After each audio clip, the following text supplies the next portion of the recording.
0.1% 아이들 행복하고 마음 튼튼한 아이들 키워내기. 우리가 자존감에 대해서 얘기하고 있잖아요. 예, 특히 정말 행복한 아이들 키워내는 부모들을 보면 양육 태도나 하시는 게 좀 특별해요. 그래서 이번 세션은 그런 거에 대해서 잠깐 나누도록 합시다. 특히 이 자존감 높은 아이들을 키워내신 분들을 보면은 이 쿠션을 많이 두툼하게 쌓아놓는 분들이세요. 이게 무슨 뜻일까요? 이 쿠션이 많이 있는 아이들은 어딜 가서 다치거나 실패는 하게 돼 있죠. 예, 실패 안 하는 사람 한 명도 없는 거예요. 그리고 살다 보면 어떠세요? 인생이 더 쉬워지시나요? 좀 더 어려워지시나요? 예, 어려울 때가 참 많이 있어요. 그럼 우리 아이도 반드시 참 어려운 인생을 살게 될 거고, 또 실수도 많이 하고, 또 다치는 일도 많이 있을 텐데, 우리 아이가 다쳤을 때, 넘어지고 쓰러졌을 때, 어디에 떨어졌으면 좋으시겠어요? 이 맨 바닥? 아니면 내가 그때까지 열심히 쌓아둔 아주 포근한 그 쿠션 위에? 예, 반드시 넘어지긴 하지만 우리 아이가 이왕이면 넘어졌을 때 이런 생바닥보다 참 쿠션에 넘어지면 그만큼 덜 다치겠죠. 이게 바로 그 차이점인 거예요. 자존감 높은 아이들을 보면은 실수해요. 완벽하지 않아요. 하지만 넘어지고 정말 쓰러졌을 때 받쳐주는 쿠션이 있었다는 거. 이게 바로 부모님의 파워고 우리가 해줄 수 있는 거예요. 이렇다면은 우리 아이가 나 없어도 잘 살 수 있어야 되겠죠. 어떻게 보면 부모의 가장 큰 의무는 이거예요. 내가 없어도 잘 살 수 있는 거. 이렇다면 어렸을 때부터 우리가 나라는 대상을 의존하고 엄마 없으면 못해. 이것보다 엄마가 안 계셔도, 아버지가 안 계셔도 지금까지 나에게 가르쳐 주신 거 내가 가지고 잘 살 수 있어. 이렇게 돼야 되겠죠. 네, 가게에 가다 보면은 꼬맹이들 데리고 오시는 분들이 많이 계세요. 근데 아이가 넘어지잖아요. 그럼 부모님의 반응을 보고 아, 쟤는 저렇게 크겠다 하고 딱 알 수가 있어요. 아이가 넘어졌을 때 부모님께서 아우, 얼마나 아파. 아우, 조심하라 그랬잖아. 이렇게 되시면은 그 아이는 그렇게 안 아팠는데도 엄마의 모습 보고 어떻게 하죠? 난리가 나요. 하지만 아이가 넘어졌는데 저 같은 경우에는 어렸을 때 그냥 딴청 피워요. 어머, 참 이거 멋있네 하고 있어요. 아이가 넘어졌는데. 왜죠? 심각하게 안 넘어졌으면 일단 안 보고 있어요. 그럼 아이가 저를 딱 보잖아요. 엄마의 반응이 어떨까? 보고 있지도 않아요. 그러면 스스로 어떻게 하죠? 털고 일어나서 와서 엄마 저 넘어졌어요 보고를 해요. 그러면 그때는 따뜻해야죠. 진짜 아팠겠다. 근데 참 잘 일어났네? 뭘 배운 거죠? 스스로 달래고 다스리고 자기 감정 컨트롤하고 이겨낸 거예요. 왜냐하면 나는 늘 우리 아이 옆에 있을 수가 없어요. 내가 정말 좋은 부모라면 내가 옆에 없어도 스스로 털고 일어날 수 있게 해줘야 돼요. 그리고 우리 아이가 넘어졌을 때 밑에 두툼하게 다치지 않도록, 그다지 다치지 않도록, 다칠 수는 있죠. 근데 그만큼 비해서 다치지 않도록 도와주는 게 바로 쿠션 쌓는 거예요. 지금부터 우리는 쿠션을 많이 쌓아놓으셔야 돼요. 근데 정말 자존감 높은 아이들을 보니까 부모님께서 돈 투자, 아파트 팔아서 학원 보내고 이런 것보다 아이에게 투자한 게 있어요. 나라는 사람. 내 자신을 투자를 하고 그거는 무슨 뜻이냐면 바로 시간 투자라는 뜻이에요. 네, 한 아버님께서 저 2시간이나 아이랑 시간을 보냈어요. 세미나 듣고 가셔서. 아유, 잘하셨어요. 뭐 하셨어요? 2시간 앉혀놓고 열심히 텔레비전 보셨대요. 네, 일단은 시작이 괜찮아요. 와중에 대화도 좀 하셨나요? 아니, 그것까지는. 네, 그러면 이제 대화도 좀 하시고. 그게 바로 이 쿠션 쌓는 그거예요. 행동인 거예요. 아이와 뭐가 필요하다고요? 대화. 그리고 나를 투자하는 거. 하버드에 정말 행복해 보이는 학생이 한 명이 있었어요. 제가 물어봤어요. 도대체 왜 이렇게 행복하지? 근데 특히 아버지에 대해서 제가 물어본 적이 있어요. 근데 알고 보니까 이 학생 아버지는 정말 집안 환경이 그다지 풍부하지 않았어요. 이 아버지는 차를 고치시는 그런 분이셨어요. 늘 때가 늘 있는 거예요. 아이들도 7명이나 있어요.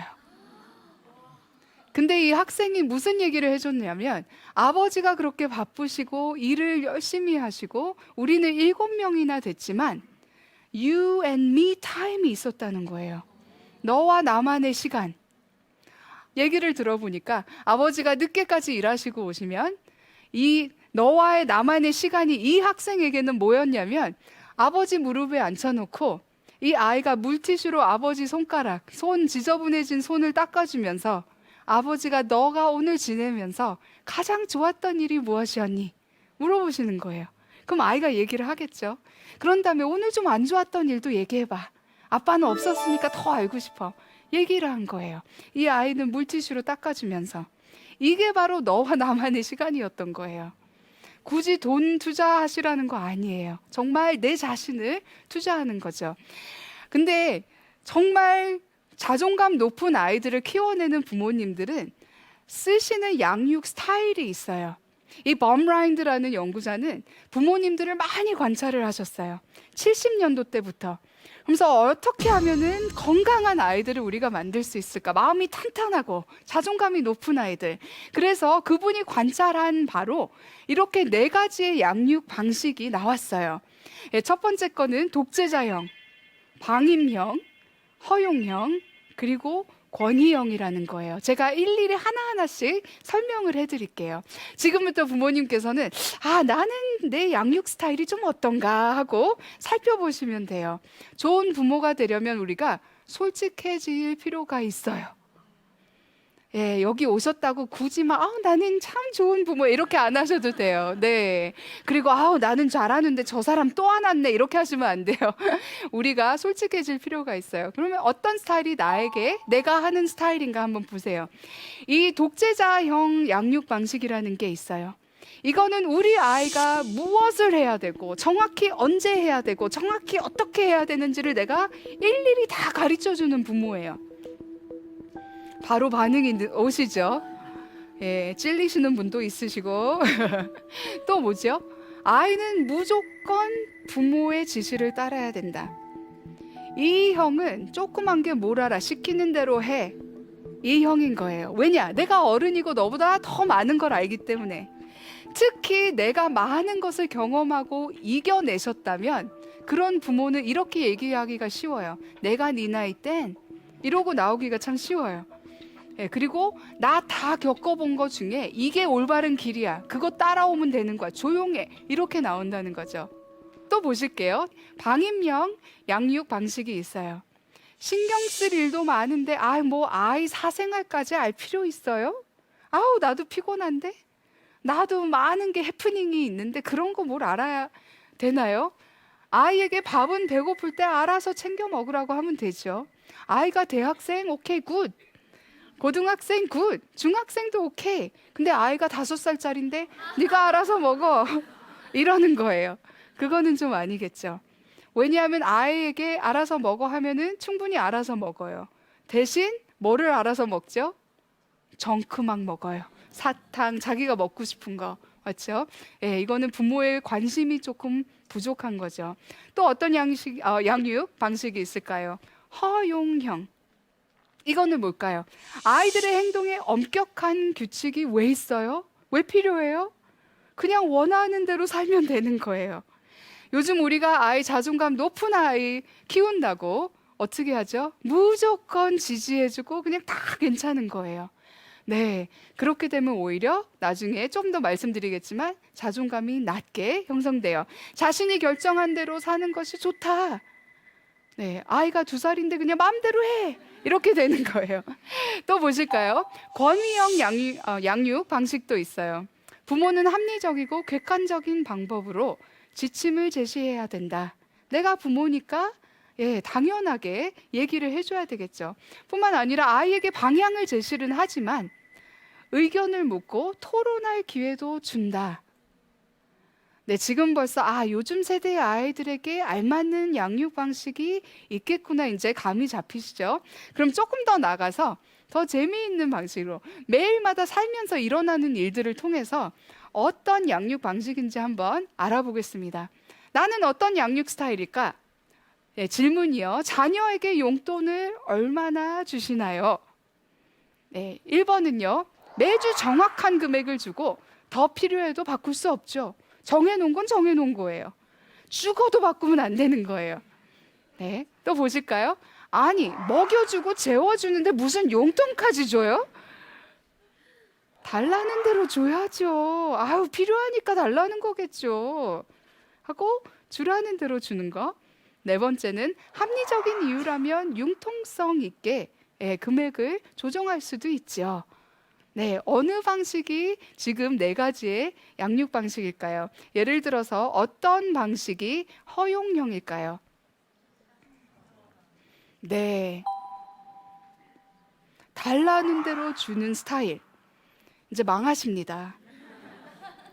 왜죠? 지금은 1만 원, 2만 원이지만 나중에는 어떻게 되죠? 자동차 사내세요.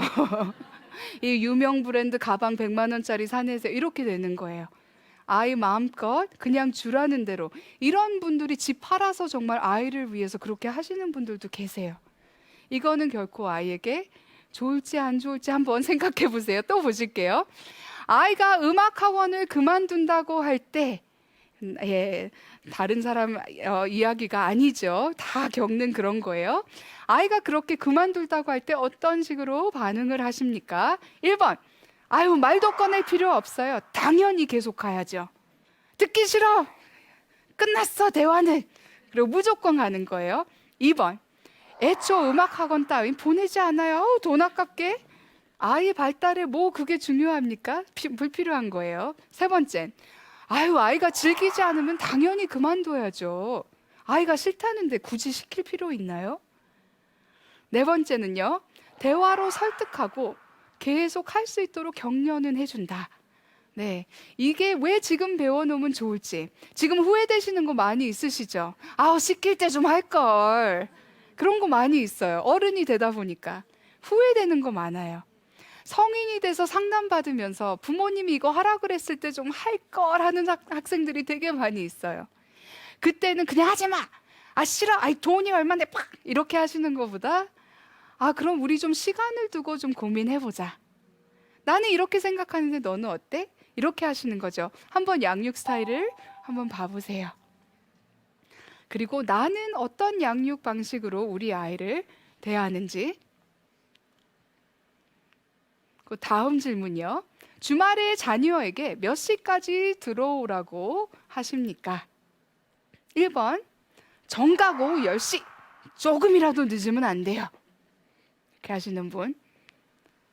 두 번째, 아이가 원할 때 들어오면 되죠. 나만 깨우지 않으면 괜찮아요.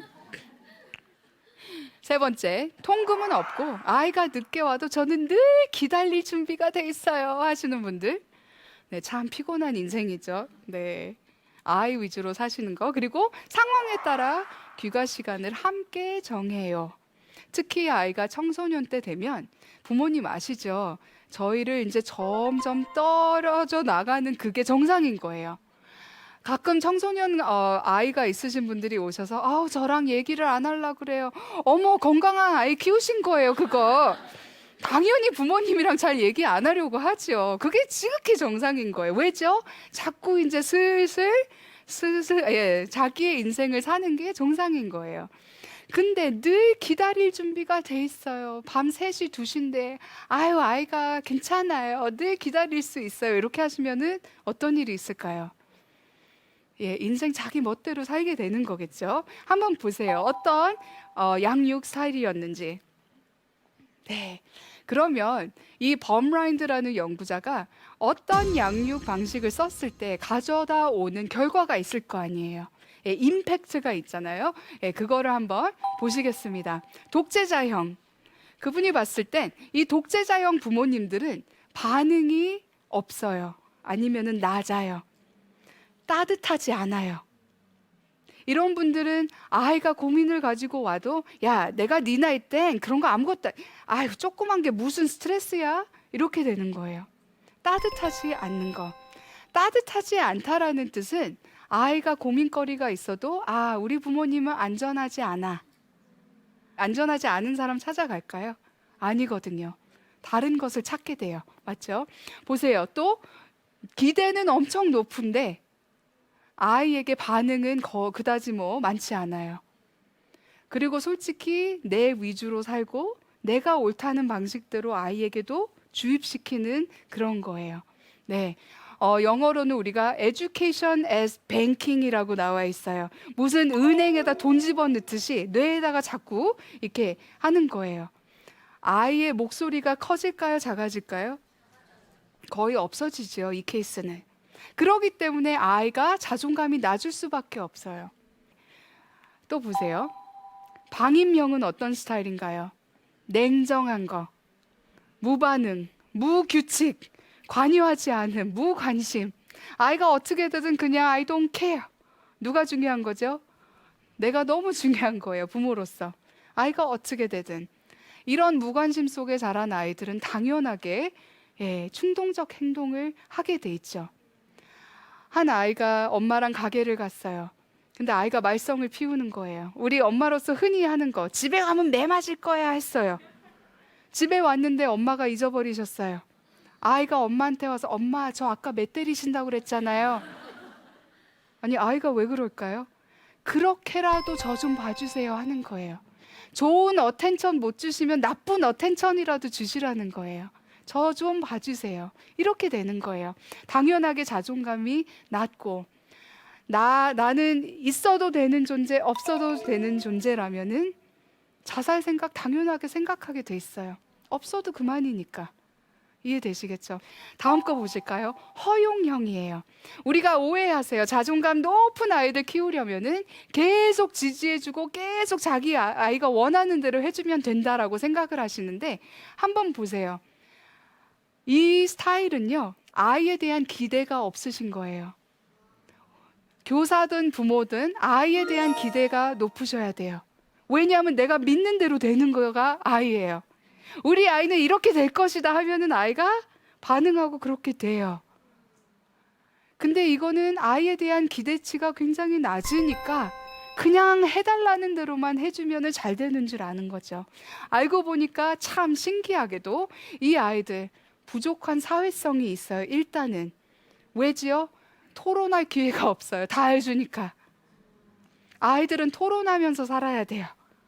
자기 생각 남에게 전달하고 남의 의견도 들어보고 중간쯤 맞춰주는 그런 스킬도 배워야 되는데 이거를 못 배우는 거예요. 뿐만 아니라 굉장히 이기적이죠. 우리 집에선 다 해줬는데 사회생활하면서 회사에서는 왜 안 들어주지?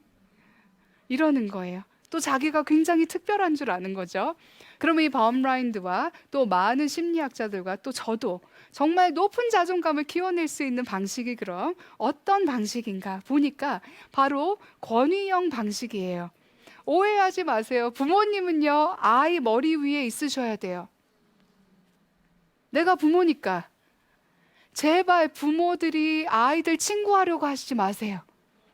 친구 없으신가요? 그 12살짜리랑 꼭 친구 하셔야 되겠어요?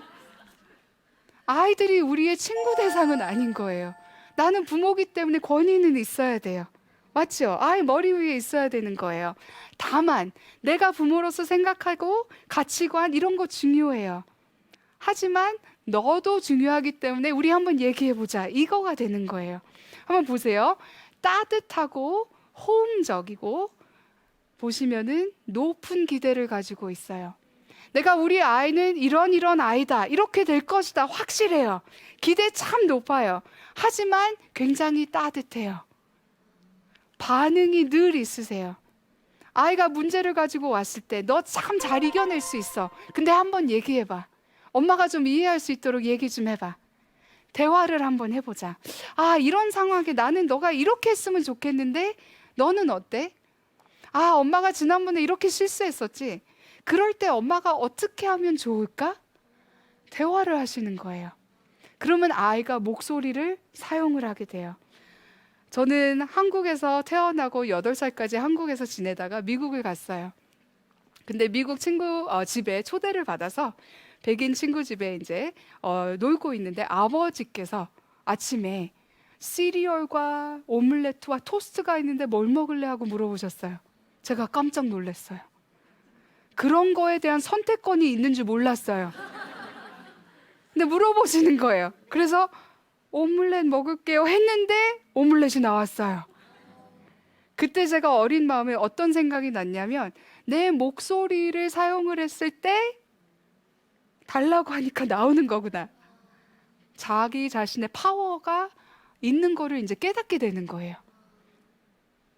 선택 여지를 안 주시면은 파워가 없어져요. 어떤 아이는 이렇게 얘기를 해요. 제가 자기 자신, 가족 그림을 그리라고 했더니 다 정상인으로 그려놓고 자기만 팔과 다리가 없어요. 여기 이 아이는 팔과 다리가 없네? 왜지? 필요 없어요? 왜 필요 없을까요? 이 아이는 두 가지를 얘기를 했어요. 어린 아이가 필요 없어요. 다 해줘요. 그리고 두 번째로 한다는 얘기가 할 수 있는 게 아무것도 없어요. 다 해주고 부모님께서 대비하고 있고 기다리고 있고 늘 그러다 보니까 이 아이가 무능력해졌다라는 뜻이에요. 그래서 이 부모님과 상담하면서 저는 이렇게 말씀을 드렸어요. 하시면 더 하실수록 이 아이의 팔과 다리를 쏙닥쏙닥 자르시는 거나 마찬가지입니다. 이 아이가 스스로 하고 자기 목소리로 자기 의견을 얘기할 수 있게 해주시는 거, 들어주시는 거. 권위가 있잖아요. 내가 처음 그게 아니다라고 생각될 때 있어요. 아직도. 그럼 토론을 한 다음에 일단 해결책이 안 나올 때는 우리 하루만 더 생각해보고 다시 얘기해보자. 이거는 괜찮은 거예요. 예, 이런 식으로 큰 아이들은 보니까 공부도 잘한대요. 또 보세요. 자존감 당연하게 높죠. 존중해줬기 때문에, 신뢰해줬기 때문에 좋은 사회성도 있어요. 왜죠? 문제가 있으면 우리 한번 얘기해보자. 같이 해결책을 찾아보자. 이렇게 되니까요. 네.